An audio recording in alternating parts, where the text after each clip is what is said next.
1786년 11월 강화도의 어느 유배지. 차가운 바람이 한강을 건너 섬을 휩쓸고 지나갑니다. 허름한 초가 안에서 한 사내가 창밖을 바라봅니다. 32살, 이름은 이인. 그는 영조의 손자이자 사도세자의 아들이며 정조의 유일한 이복동생입니다. 방금 전 전해진 소식. 그의 장남 상계군이 한양에서 스스로 목숨을 끊었다고 합니다. 17살이었습니다. 은원군은 알고 있습니다. 이것은 시작일 뿐이라는 것을. 조정에서는 이미 그의 목숨을 요구하는 상소가 빗발치고 있다는 것을. 정순왕후는 단식까지 하며 그를 죽이려 하고 있다는 것을. 하지만 그는 또한 압니다. 궁궐에서 누군가가 자신을 지키기 위해 똑같이 단식을 하고 있다는 것을. 그 사람은 바로 정조 자신의 이복형입니다. 오늘 우리는 묻습니다. 사도세자의 아들 은원군은 정조의 칼날 아래서 어떻게 살았을까요? 조선왕조실록과 승정원 일기, 다양한 연구 자료들을 함께 확인했습니다. 1754년 한양 창경궁의 한 처소. 어느 궁녀가 아이를 낳습니다. 사내 아이입니다. 아버지는 세자, 이름은 이인입니다.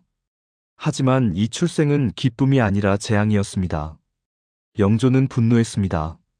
20살 세자가 궁녀에게서 자식을 얻었다는 것, 이것은 세자의 방탕함을 보여주는 증거였습니다. 한 달이 넘도록 영조는 사도세자를 꾸짖었습니다. 심지어 해경궁 홍씨까지 질책받았습니다. 너는 여자가 되어 투기도 안 하느냐? 은원군은 이렇게 영조의 미움과 함께 태어났습니다. 세월이 흘렀습니다. 1762년 여름, 은원군이 8살 되던 해, 이모화변이 일어납니다. 아버지 사도세자가 뒤주에 갇혀 죽었습니다. 영조의 명령이었습니다. 출국 명령이 떨어졌습니다. 은원군과 동생 은신군, 은정군은 궁을 나가야 했습니다. 왕족이지만 왕자가 아닌 자들, 아버지가 죄인으로 죽은 자들, 이제 이들은 홀로 살아가야 했습니다. 10살이 되던 1764년 은원군이라는 자기를 받았습니다. 13살에는 송낙휴의 딸과 혼인했습니다. 하지만 생활은 풍족하지 못했습니다. 시전 상인들에게 빚을 졌습니다. 수백냥이었습니다. 홍봉안이 몰래 빚을 갚아주었습니다. 하지만 이것이 문제가 되었습니다. 경주 김씨 가문의 김귀주가 집요하게 물고 늘어졌습니다. 1771년 은원군은 17살이었습니다. 영조의 명령이 떨어졌습니다. 동생 은신군과 함께 제주도로 유배를 가라고 했습니다. 사치를 부렸다는 이유, 빚을 갚지 않았다는 이유였습니다. 제주도 대정현, 찬 바닷바람이 불어오는 유배지였습니다. 1771년 3월, 동생 은신군이 풍토병으로 죽었습니다. 17살이었습니다. 은원군은 형의 시신을 안고 울었을 것입니다. 이제 그는 진짜 혼자였습니다.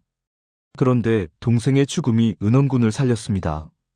영조는 측은지심을 느꼈는지 석방 명령을 내렸습니다. 3년 만에 귀환이었습니다.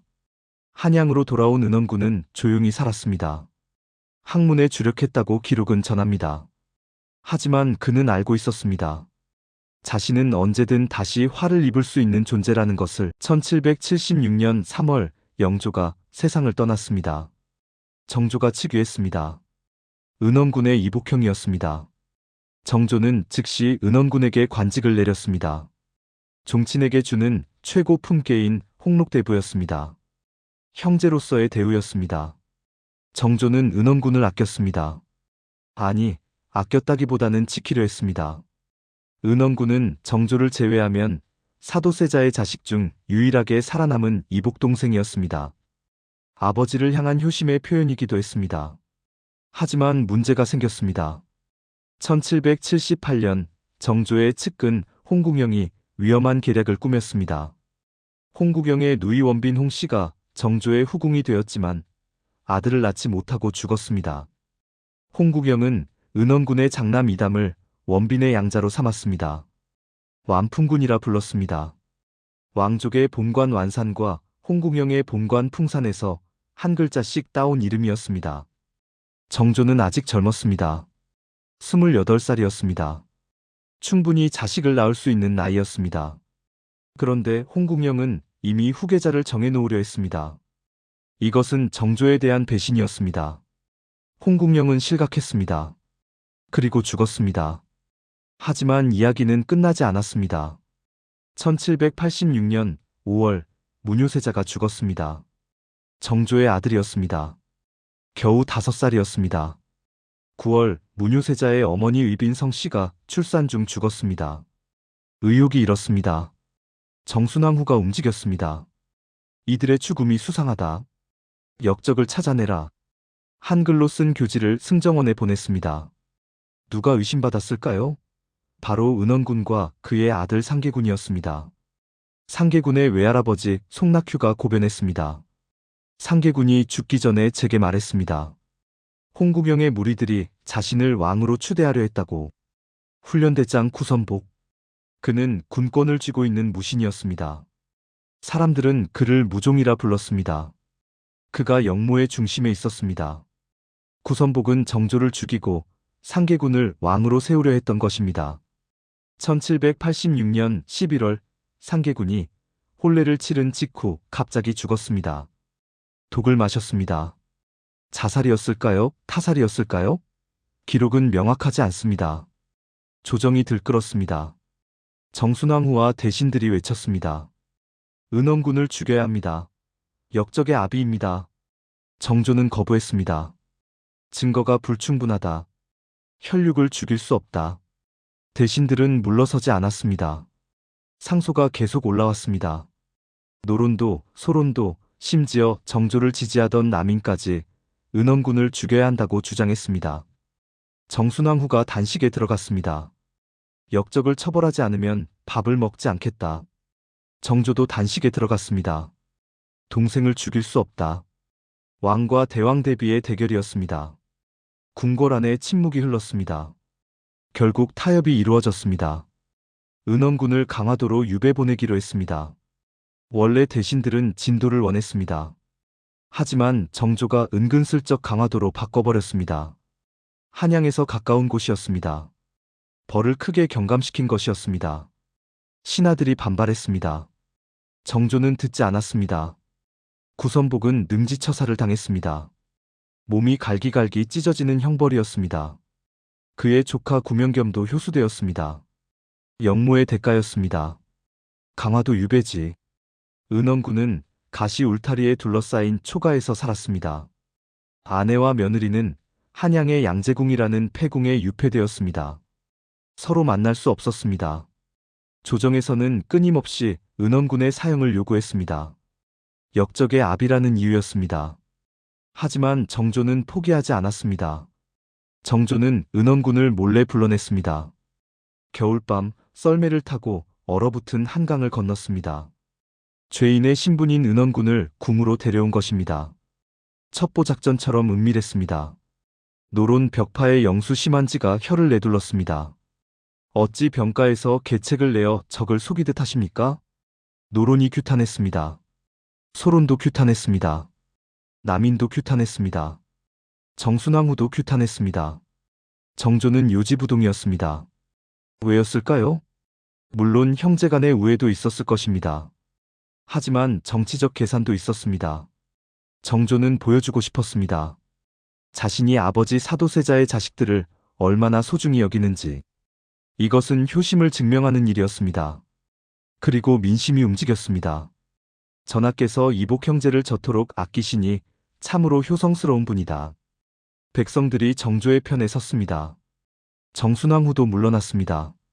처음에는 사저에 나가서 살겠다 고 할 정도로 강경했지만 이제는 의례적인 반대만 했습니다. 유교국가 조선에서 효는 가장 강력한 명분이었습니다. 은원군은 강화도에서 버텼습니다. 매일 아침 눈을 뜰 때마다 살아있다는 것에 감사했을 것입니다. 형이 자신을 지켜주고 있다는 것을 알았을 것입니다.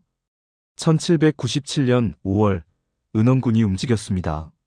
새벽 3시쯤 비밀리에 집 담벼락에 구멍을 냈습니다. 서자 이철특과 함께 강화도를 탈출하려 했습니다. 하지만 강화와 김포의 경계에서 병졸에게 붙잡혔습니다. 탄핵이 쏟아졌습니다. 하지만 정조는 또다시 은원군을 지켰습니다. 세월이 흘렀습니다. 은원군은 강화도에서 15년을 보냈습니다. 1786년부터 1800년까지 정조가 살아있는 동안 은원군은 살 수 있었습니다. 그런데 1800년 8월 정조가 갑자기 죽었습니다. 등창과 약물 중독이었습니다. 48살이었습니다. 은원군의 세상이 무너졌습니다. 11살 순조가 즉위했습니다. 대왕대비 정순왕후가 수렴청정을 시작했습니다. 자신을 지켜주던 형이 사라졌습니다. 자신을 죽이려던 정순왕후가 권력을 잡았습니다. 은원군은 알았을 것입니다. 이제 끝이라는 것을. 1801년 2월 신유박해가 시작되었습니다. 정순왕후와 노론 벽파가 천주교 신자들을 대대적으로 숙청했습니다. 정조 시대에 성장한 남인 세력을 제거하기 위한 정치적 숙청이기도 했습니다. 그런데 예상치 못한 사실이 드러났습니다. 양재궁에 유폐되어 있던 은원군의 아내 송씨와 며느리 신씨가 천주교 신자였습니다. 중국인 주문모 신부에게 세례를 받았습니다. 세례명은 둘 다 마리아였습니다. 어떻게 이런 일이 있었을까요? 상계군이 죽고 은원군과 전계군이 강화도로 유배된 뒤 송씨와 신씨는 양재궁에 홀로 남겨졌습니다.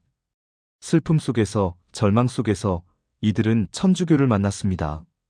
주문모 신부를 양재궁에 숨겨주기도 했습니다. 1801년 3월 17일 송씨와 신씨에게 사약이 내려졌습니다. 조정의 상소가 빗발쳤습니다.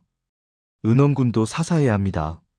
천주교 신자의 남편이며 시아버지입니다. 정조는 이미 없었습니다. 은원군을 지켜줄 사람이 없었습니다. 5월 27일 새벽 은원군이 마지막 시도를 했습니다. 비가 오는 틈을 타서 아들 이철뜻과 함께 다시 탈출을 시도했습니다. 하지만 또 붙잡혔습니다. 1801년 6월 30일 사약이 강화도 유배지로 도착했습니다. 은원군은 사약을 받았습니다. 48살이었습니다. 그는 무엇을 생각했을까요? 뒤주 속에서 죽은 아버지를 떠올렸을까요? 제주도에서 죽은 동생을 떠올렸을까요? 자신을 지키려 했던 형을 떠올렸을까요? 자결한 장남을 떠올렸을까요? 순교한 아내와 며느리를 떠올렸을까요? 은원군은 숨을 거두었습니다. 1754년부터 1801년까지 47년의 삶이었습니다. 유배 20년 끝없는 위협 속에서의 생존이었습니다. 은원군의 삶은 역사의 그늘 속에 묻혀버렸습니다. 오늘 우리가 기억해야 할 것은 무엇일까요? 은원군은 선택할 수 없었습니다. 누구의 아들로 태어날지, 어떤 시대를 살지, 형이 왕이 될지, 조카가 왕이 될지. 그는 단지 살아남으려 했을 뿐입니다. 정조는 동생을 지키려 했습니다. 우애였을까요? 정치였을까요? 아마도 둘 다였을 것입니다. 강화도 어딘가에 은원군이 바라보던 한강이 여전히 흐르고 있습니다.